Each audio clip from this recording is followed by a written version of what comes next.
শীতের সকালে গরম গরম ধোয়া ওঠা খেজুর গুড়ের ভাপা পিঠা থাকলে আর তো কোনো কথাই থাকে না। আসসালামু আলাইকুম এভরিওয়ান। আজকে সঠিক পরিমাপ সহ আটা তৈরি করা এবং ছিদ্রযুক্ত কোনো পাতিল ছাড়াই খুব সহজে কিভাবে ভাপা পিঠা তৈরি করবেন সেই রেসিপিটাই নিয়ে এসেছি। আশা করছি আজকের ভিডিওটি দেখলে যে কেউ খুব সহজেই ভাপা পিঠা তৈরি করে ফেলতে পারবেন। তো চলুন পুরো রেসিপি দেখে নেওয়া যাক। আজকে ভাপা পিঠা তৈরির জন্য এখানে নিয়েছি সিদ্ধ চাউলের গুঁড়া। সিদ্ধ চাউল মানে ভাত খাওয়ার যে সাধারণ চাউলটা থাকে সেটাই ভিজিয়ে গুঁড়া করে তারপর শুকিয়ে রাখা হয়েছে। তো 1.5 কাপের মতো নিয়ে নিলাম। আর এখানে 1.5 কাপের মতো নিয়ে নিচ্ছি আতপ চাউলের গুঁড়া, ভেজানো আতপ চাউলের গুঁড়া। আমরা এটা আঞ্চলিক ভাষায় আলো চাল বলি। তো আলো চালটা ভিজিয়ে গুঁড়া করে তারপর শুকিয়ে রেখেছি। এখানে দিয়ে দিচ্ছি স্বাদ মতো 1 চা চামচের মতো লবণ। লবণটা এই শুকনো উপকরণের সাথে ভালোভাবে মিশিয়ে নেব। সিদ্ধ চালের গুঁড়াটা দিলে পিঠাটা স্বাস্থ্যসম্মত হয় আর পিঠাটা সফট হয়। শুকনো উপকরণগুলো ভালোভাবে মিলিয়ে নিচ্ছি। লবণটা চাইলে আপনারা পানির মধ্যেও দিতে পারেন, তবে আমি শুকনো উপকরণের সাথে মিশিয়ে নিলাম। সব জায়গায় যাতে লবণটা পৌঁছায় সেজন্য ভালোভাবে মিশিয়ে নেবেন। এরপরে অল্প অল্প করে নর্মাল পানি এখানে দিয়ে মাখিয়ে নিব আটাগুলোকে। তো এখানে আমার প্রায় 3 কাপ চালের গুঁড়ার জন্য 1 কাপের মতো পানি লেগেছে। পানিটা দেওয়ার পরে চালের গুঁড়ার সাথে খুব ভালোভাবে হাতে ঘষে ঘষে মাখিয়ে নিতে হবে। আর কিছুক্ষণ মাখাতে থাকলে দেখা যাবে যে পানিটা শুষে নিচ্ছে বা আটাগুলো ঝরঝরে হয়ে আসছে।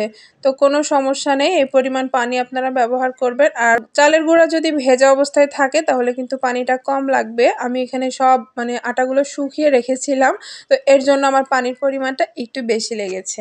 ভালোভাবে মাখিয়ে নেওয়ার পর হাতে এরকমভাবে মুঠ করে নেবেন। দেখবেন যে দলা হয়ে যাচ্ছে, আবার চাপ দিলে ভেঙে যাচ্ছে, কিন্তু এই দলাটা সহজেই ফেলে দিলে ভাঙবে না। তো তখন বুঝবেন যে আপনার এই মাখানোটা পারফেক্ট হয়েছে। তো চাপ দিলে যখন ভেঙে যাবে তখন বুঝবেন যে এটা ঠিকঠাক হয়েছে। তো এরকম ঝরঝরে করে মাখিয়ে নেওয়ার পরে একটা চালনা নিয়ে নিচ্ছি এরকম ছিদ্রযুক্ত। তো আমি কিন্তু আগে থেকে পিঠা তৈরি করছিলাম, তাই সবকিছু আগে থেকে একটু একটু করে রয়ে গেছে। আমি দ্বিতীয় ব্যাচে পিঠা তৈরি করছি, আর এই সময় মনে হলো যে আমি ক্যামেরাটা ধরি তাহলে আমার ভিডিও করাও হয়ে যাবে। আর যেহেতু শীতকাল চলছে পিঠার রেসিপিটাও আপনাদেরকে দেওয়া হয়ে যাবে। আর ছিদ্রযুক্ত পাতিল ছাড়াই অনেক সময় আমরা সমস্যায় পড়ে যাই। অনেকেই এই সমস্যাটা ফেস করে, আলাদা পাত্র খোঁজেন ভাপা পিঠার জন্য। তো আজকের রেসিপিটা দেখলে আলাদা কোনো পাত্রের প্রয়োজন হবে না। একদম সহজভাবে কিন্তু আপনারা ভাপা পিঠা তৈরি করে ফেলতে পারবেন। তো এভাবে করে ছিদ্রযুক্ত এই চালনা দিয়ে দেখুন ভেজা আটাগুলো এভাবে চেলে নিলাম। তো আমরা কিন্তু আঞ্চলিক ভাষায় চালের গুঁড়াকেও আটা বলি, আবার গমের আটাকেও আটা বলি। তো এর জন্য আমি আটা শব্দটাই ব্যবহার করছি বেশি। তো অনেক অঞ্চলে চালের আটাকে চালের গুঁড়া বলে চিনেন, তো তাদের জন্য আসলে বলে দেয়া।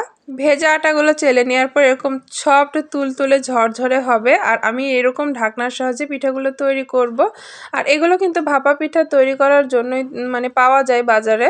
তো এগুলো আমার একটা ছিল। আপনারা চাইলে যে কোনো পাতলা বাটিতেও কিন্তু ভাপা পিঠা খুব সহজে তৈরি করে ফেলতে পারবেন। চালের গুঁড়াটাকে একটা স্তরে দিয়ে দিলাম পাতলা করে। এরপরে দিয়ে দিচ্ছি স্বাদ মতো খেজুরের গুড়। কারো হাতের কাছে যদি গুড় না থাকে, ভাপা পিঠা খেতে ইচ্ছা করে, তাহলে চিনি দিয়েও করতে পারবেন, তবে গুড়ের স্বাদটা কিন্তু আলাদাই।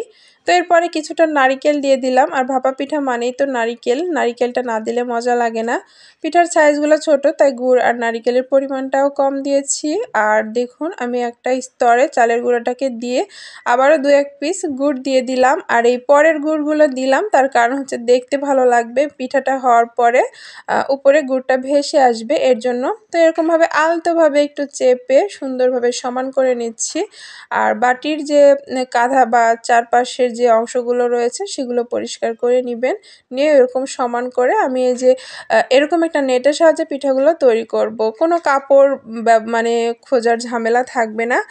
মিষ্টি কিনলে বা ফল কিনলে এরকম নেট কিন্তু পাওয়া যায়। আর আরেকটা নেট আমি পাতিলে বেঁধে পিঠা তৈরি করছিলাম। আগেই বলেছি আমি আগে পিঠা তৈরি করেছি, এর জন্য কিছুটা আটা মেখে আছে। আর এটা বাঁধাটা আমি আপনাদেরকে দেখাতে পারলাম না। এমনিতে এরকম একটা নেট পাতিলের মুখে বেঁধে নিয়েছি আর ভেতরে কিছুটা পানি দিয়ে পানিটা ফুটিয়ে নিয়েছি। আর তারপরে এইভাবে কিন্তু পিঠাগুলো বসিয়ে দিচ্ছি। আলতোভাবে বাটিটা উঠিয়ে নিলেই কিন্তু উঠে আসবে। আর এখন ভারী একটা ঢাকনা দিয়ে আমি ঢেকে দিলাম। প্রায় 2 থেকে 3 মিনিটের মধ্যেই পিঠাগুলো হয়ে যাবে। আর এভাবে নেটে পিঠা তৈরি করলে কিন্তু খুব সহজে অল্প সময় পিঠাগুলো হয়ে যায়। আর কাপড়ে পিঠা দিলে দেখবেন একটু সময় বেশি লাগে।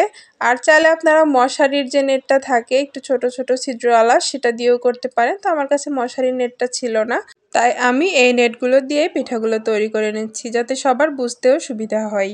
দেখলেন তো কত সহজে যে কোনো পাতিলে আপনারা নেট বেঁধে বা কাপড় বেঁধেও কিন্তু পিঠাগুলো তৈরি করতে পারেন। আলাদাভাবে ভাপা পিঠার জন্য বাজার থেকে ভাপা পিঠার পাতিল কেনার কোনো প্রয়োজন নেই।